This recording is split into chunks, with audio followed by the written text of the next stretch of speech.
let us fix our eyes on Jesus, the author and perfecter of our faith, who for the joy set before him endured the cross.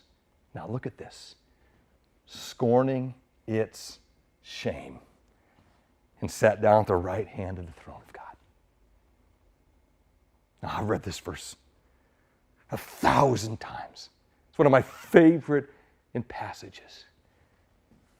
And I have flown over that and flown over that because, man, he endured the cross and he sat down at the right hand, right? But of all the things that the author of the book of Hebrews could say is this. Here's what he did. He scorned the cross's shame. He scorned it. He scorned the shame of the cross. The shame of the cross that has this message that says, you're not who you're supposed to be. You're bad. You're not worth it. You're unlovable. You should hide. You should run because when they find out about you, they're not going to love you, right? And he scorned the shame. Now, I want you just to see the word here. This is interesting, so we can finish with this. So the word scorning is the Greek word kataphroneo, and it's very simple. It just means this: think little or nothing of it. So when it says Jesus scorned its shame, it says he thought little or nothing of the message of that cross, what that cross was supposed to mean. He thought little or nothing of it, right? Because remember, here's what the cross screamed, right?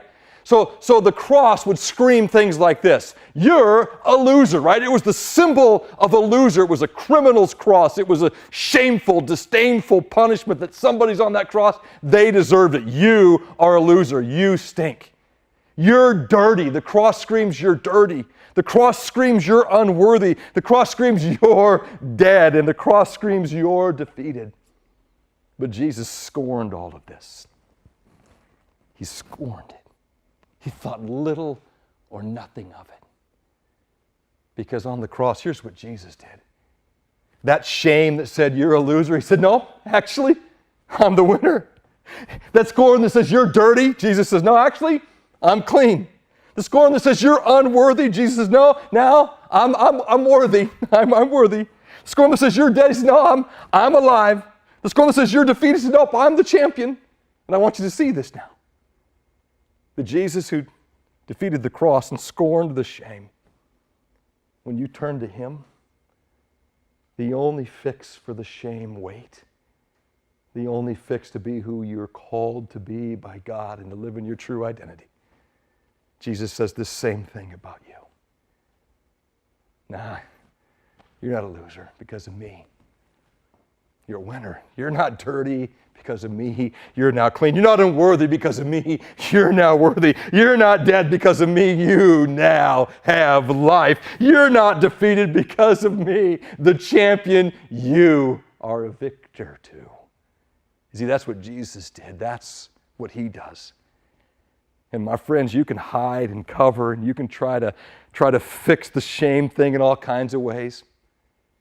But here's where it has to start. And I encourage you, there's some of us that our shame backpack is so heavy, we need help. Get a counselor, go to your pastor, get with some friends. But it's got to start with this. This is who Jesus says I am. This is what Jesus died for. He scorned the shame of the cross. You do not have to live under the weight of shame. You can be free when you come to him. You make the step over the faith line, you trust him. I want to just end with this. I'm going to pray, but I want you to see this. Shame is the great deception that convinces you to believe something you're not and to chase something that won't fix it. Don't fall for it one more day. But believe this, and here are the busters, here are the shame busters. Believe this. This is true.